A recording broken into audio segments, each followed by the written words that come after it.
ঢাকা বিশ্বের অন্যতম জনবহুল এবং ধীরগতির শহর।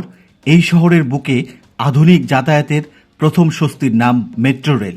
এমআরটি লাইন 6 বা উত্তরা মতিঝিল রুটটি ইতিমধ্যে ঢাকাবাসীর প্রতিদিনের জীবন বদলে দিয়েছে। এই সাফল্যের পর এখন সবার চোখ ঢাকার দ্বিতীয় এবং দেশের প্রথম পাতাল মেট্রো রেল এমআরটি লাইন 1-এর দিকে।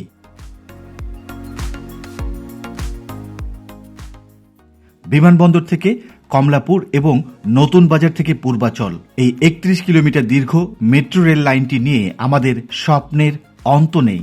কিন্তু 2026 সালের জুন মাসের দ্বিতীয় সপ্তাহে প্রকল্পটির বর্তমান অবস্থা ঠিক কি? আমরা কি নির্ধারিত সময়ে পাতাল রেলে চড়তে পারব, নাকি অপেক্ষার প্রহর আরও দীর্ঘ হচ্ছে? আজকের ভিডিওতে আলোচনা করব দেশের প্রথম পাতাল মেট্রো রেল নিয়ে। বলছি মেট্রো রেলের এমআরটি লাইন 1-এর কথা। ভিডিওতে দেখাবো এমআরটি লাইন 1-এর ডিপো এবং স্টেশন এলাকাগুলো বর্তমানে কি অবস্থায় আছে। পুরো ভিডিওটি দেখার অনুরোধ রইল। আর যারা আমাদের চ্যানেলে নতুন, দেশের মেগা প্রকল্পগুলোর নিয়মিত আপডেট পেতে টয়েস ব্লগ চ্যানেলটি সাবস্ক্রাইব করে পাশেই থাকুন। ভিডিওটি ভালো লাগলে লাইক ও কমেন্ট করতে ভুলবেন না। বর্তমান আপডেট জানার আগে চলুন এক নজরে দেখে নেই এমআরটি লাইন 1 আসলে কি। এটি মূলত দুটি অংশে বিভক্ত। প্রথম অংশ এয়ারপোর্ট রুট। হযরত শাহজালাল আন্তর্জাতিক বিমানবন্দর থেকে শুরু করে কুড়িল, নতুন বাজার হয়ে কমলাপুর পর্যন্ত হবে এই রুটটি। 19.87 কিলোমিটারের এই পুরো অংশটি হবে মাটির নিচে বা পাতাল রেল। এখানে স্টেশন থাকবে 12টি। হযরত শাহজালাল আন্তর্জাতিক বিমানবন্দর, বিমানবন্দর টার্মিনাল 3, খিলক্ষেত, নর্দা, নতুন বাজার, উত্তর বাড্ডা, বাড্ডা, হাতিরঝিল পূর্ব, রামপুরা, মালিবাগ, রাজারবাগ এবং কমলাপুর। দ্বিতীয় অংশ পূর্বাচল রুট। নতুন বাজার থেকে শুরু করে কুড়িল হয়ে পূর্বাচল টার্মিনাল পর্যন্ত এটি হবে 11.36 কিলোমিটার দীর্ঘ এবং মূলত উড়াল পথ। তবে মজার ব্যাপার হলো নতুন বাজার স্টেশনটি হবে পাতাল এবং উড়াল উভয় রুটের ইন্টারচেঞ্জ। 31.24 কিলোমিটারের এই বিশালাকার প্রকল্পে মোট 21টি স্টেশন থাকবে। বাংলাদেশ সরকারের অর্থায়নে এবং জাইকার সহযোগিতায় এটি নির্মিত হচ্ছে। 2023 সালের 2 ফেব্রুয়ারি এর নির্মাণ কাজ আনুষ্ঠানিকভাবে শুরু হয়েছিল। লক্ষ্য ছিল 2026 সালের মধ্যে কাজ শেষ করা। কিন্তু আজ 2026 সালের জুন মাস, বাস্তবতা কি বলছে?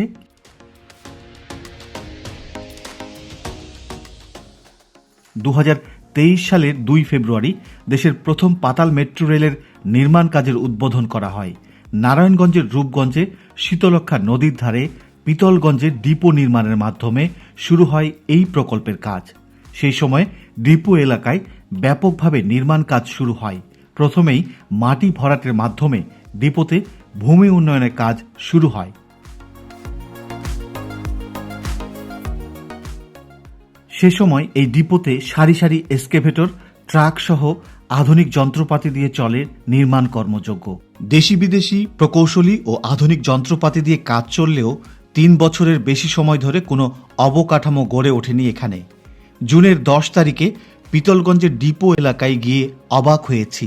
92 একর জায়গা জুড়ে বিশাল বড় বিরান ভূমিতে পরিণত হয়েছে ডিপো এলাকা। বেশ কয়েক মাস থেকে দেখা গেছে ফাঁকা মাঠ, ধুধু প্রান্তর। বর্ষার আগমনে সবুজ তৃণভূমিতে পরিণত হয়েছে এই ডিপো এলাকা। এটি দেখে বোঝার উপায় নেই এটি দেশের প্রথম পাতাল মেট্রো রেলের ডিপো। পুরো এলাকাটি খাঁ খাঁ করছে। এখানে নেই কোনো যন্ত্রপাতি, আর গড়েও ওঠেনি ডিপোর কোনো অবকাঠামো। সবুজ বড় বড় ঘাস জমে গেছে। এবার এসে দেখে মনে হচ্ছে এটি একটি গোচারণ ভূমি। বর্তমানে ডিপো এলাকা দেখে মনে হলো এখানে কাজ পুরোপুরি বন্ধ হয়ে গেছে। এই ডিপোর বেশিরভাগ যন্ত্রাংশ বর্তমানে এমআরটি লাইন 5 নর্দার্ন রুটের ডিপো হেমায়েতপুরে কাজ করছে। এই ডিপোটির কাজের গতি প্রথম দিকে কম থাকলেও এখন অনেক এগিয়ে গেছে। সেখানে বেশ কিছু স্থাপনা গড়ে উঠেছে। অথচ দেশের প্রথম পাতাল রেল এমআরটি লাইন 1-এর পিতলগঞ্জের ডিপো নির্মাণের কাজ আগে শুরু হয়েছিল। বিগত অন্তর্বর্তীকালীন সরকার দায়িত্ব গ্রহণের পর দেশের প্রথম পাতাল মেট্রো রেলের ডিপো তৈরির গতি কমতে কমতে শূন্যের কোঠায় চলে যায়। সেই সাথে পাতাল লাইনের স্টেশন নির্মাণের প্রাথমিক কাজ, ইউটিলিটি রিলোকেশনের কাজও মুখ থুবড়ে পড়ে।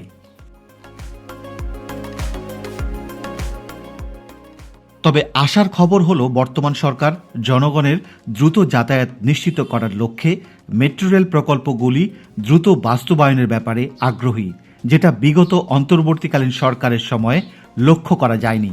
তাদের হস্তক্ষেপে থেমেছিল এই মেগা প্রকল্পের নির্মাণ কাজ। বর্তমান সরকার প্রথম পাতাল রেলে বরাদ্দ বাড়িয়েছে 9 গুণ। আগামী অর্থ বছরে 3টি মেট্রো রেল প্রকল্পের মধ্যে এই মেট্রো রেল প্রকল্পে সবচেয়ে বেশি বরাদ্দ বেড়েছে।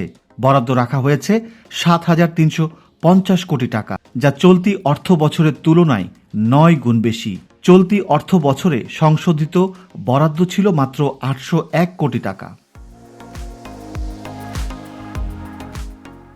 এবার আসা যাক আজকের ভিডিওর মূল আকর্ষণ মাঠ পর্যায়ের আপডেটে। গত কয়েক মাস আমরা এমআরটি লাইন 1 নিয়ে তেমন কোনো আশার আলো দেখিনি। যদিও ডিপো এলাকায় কাজ বা অগ্রগতি না থাকলেও স্টেশন নির্মাণের জন্য ইউটিলিটি রিলোকেশনের প্রাথমিক কাজের তোড়জোড় শুরু হয়েছে আবারও। বিশেষ করে সম্প্রতি সরকারের বরাদ্দ বাড়ার পর ইউটিলিটি রিলোকেশনের কাজগুলি আবারও শুরু হতে দেখা গেছে। বর্তমানে যমুনা ফিউচার পার্ক পার হয়ে নর্দায় শুরু হয়েছে রাস্তার এক পাশে বাউন্ডারি দিয়ে ইউটিলিটি রিলোকেশনের কাজ। বিভিন্ন যন্ত্রপাতি ও কর্মীদের কাজ করতে দেখা গেছে এই অংশে। এমআরটি লাইন 1 প্রকল্পের পাতাল অংশের স্টেশন নির্মাণের জন্য নতুন করে খনন কাজ শুরু হয়েছে।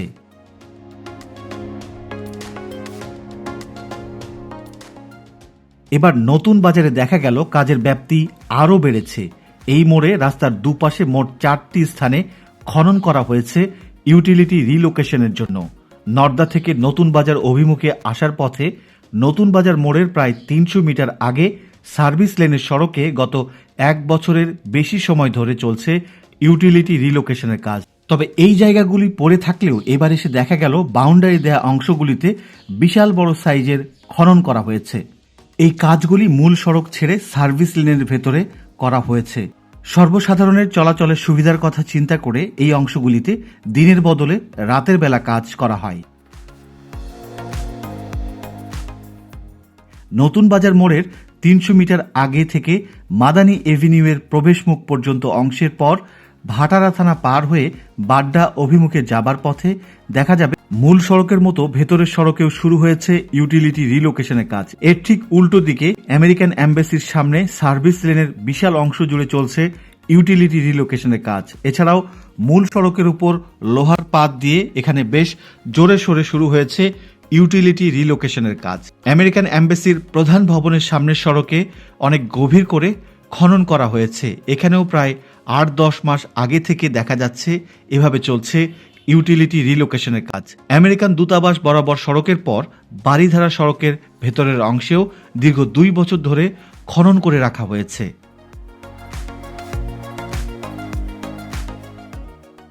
নতুন বাজার স্টেশনটি হবে সবচেয়ে গুরুত্বপূর্ণ এই মেট্রো রেল লাইনের জন্য। এখান থেকে একটি অংশ আবার উড়াল অংশের দিকে যাবে। এছাড়া হেমায়েতপুর থেকে আসা metro line MRT line 5 Northern রুটের একটি স্টেশন হবে নতুন বাজারে। এখানে এসে যাত্রীরা ইন্টারচেঞ্জ করে অন্য লাইনের মাধ্যমে নির্ধারিত গন্তব্যে সহজে যেতে পারবে। এই সময়ে এসে উত্তর বাড্ডা এবং বাড্ডা অংশে ইউটিলিটি রিলোকেশনের কাজ চলমান রয়েছে। এই অংশে রাস্তার মাঝখানে বাউন্ডারি দিয়ে 6-7 মাস ধরে ইউটিলিটি রিলোকেশনের কাজ চলছে। আপনারা দেখছেন বাড্ডা এলাকার মূল রাস্তার ডিভাইডার বরাবর অংশগুলোতে খনন কাজ শুরু হয়েছে। মূলত এটি পাতাল রেলের মূল কাজ নয়, বরং ইউটিলিটি রিলোকেশন বা মাটির নিচে গ্যাস, পানি ও বিদ্যুতের লাইন সরানোর কাজ।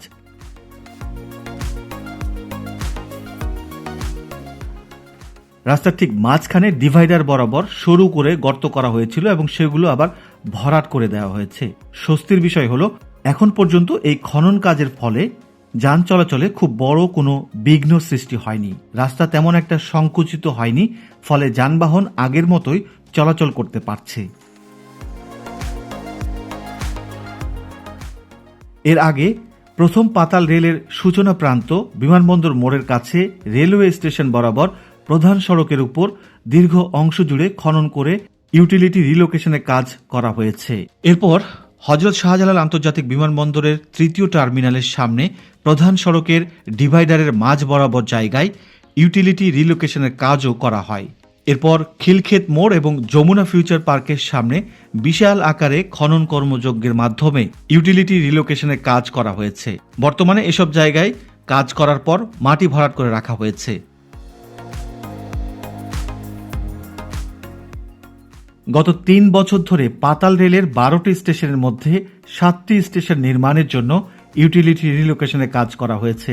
এখনও বাকি আছে বাড্ডা, হাতিরঝিল পূর্ব, রামপুরা, মালিবাগ, রাজারবাগ এবং কমলাপুর স্টেশনের ইউটিলিটি রিলোকেশনের কাজ। অনেকেই প্রশ্ন করেন পাতাল রেল কেন এত দেরি হচ্ছে। প্রথমত, ইউটিলিটি রিলোকেশন যা সবচেয়ে সহজ ধাপ, সেটি যদি ৩ বছরে শেষ না হয় তবে মাটির নিচে স্টেশন নির্মাণ কত বছর নেবে তা সহজেই অনুমেয়। দ্বিতীয়ত, পাতাল রেলের জন্য প্রয়োজন বিশালাকার টিবিএম বা টানেল বোরিং মেশিন। এই মেশিন ক্রয়ের প্রক্রিয়াটি এখনও চলমান রয়েছে। ঢাকার মতো জনবহুল এলাকায় মাটির গভীরে দিয়ে টানেল তৈরি করা এমনিতে একটি বড় কারিগরি চ্যালেঞ্জ। তার উপর বর্ষাকালের জলাবদ্ধতা এবং ড্রেনেজ ব্যবস্থার সমস্যা তো আছেই।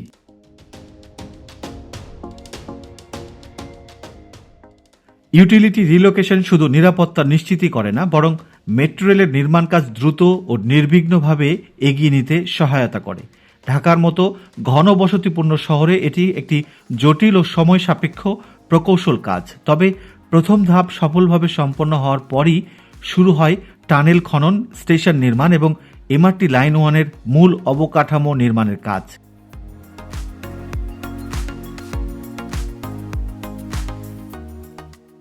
এমআরটি লাইন 1 প্রকল্পের মূল অনুমোদিত প্রাক্কালিত ব্যয় 52,561 কোটি টাকা। তবে প্রকল্প সংশ্লিষ্ট ও সাম্প্রতিক সংশোধনী প্রস্তাব অনুযায়ী বিভিন্ন প্যাকেজের ক্রয় প্রক্রিয়া ও বিশ্ববাজারে অর্থনৈতিক পরিস্থিতির কারণে এই ব্যয় প্রায় 53,977 কোটি টাকা থেকে 59,545 কোটি টাকা পর্যন্ত বৃদ্ধি পাওয়ার প্রাক্কলন করা হয়েছে।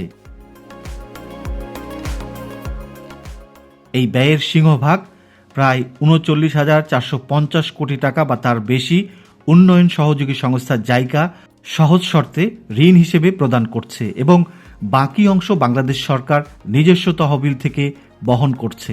এই প্রকল্প পুরোপুরি বাস্তবায়ন হতে অর্থাৎ মেট্রো রেলে চলাচল শুরু হতে আরও প্রায় 10 বছর অপেক্ষায় থাকতে হতে পারে রাজধানীবাসীকে। প্রিয় দর্শক, দেশের প্রথম পাতাল মেট্রো রেল সম্পর্কিত আজকের ভিডিওটি এখানেই শেষ করব। এতক্ষণ ভিডিওটি দেখার জন্য সবাইকে অসংখ্য ধন্যবাদ এবং নতুন দর্শকদের এই চ্যানেলটি আবারও সাবস্ক্রাইব করার অনুরোধ জানিয়ে শেষ করছি আজকের ভিডিও। সবাই ভালো থাকবেন। আল্লাহ হাফেজ।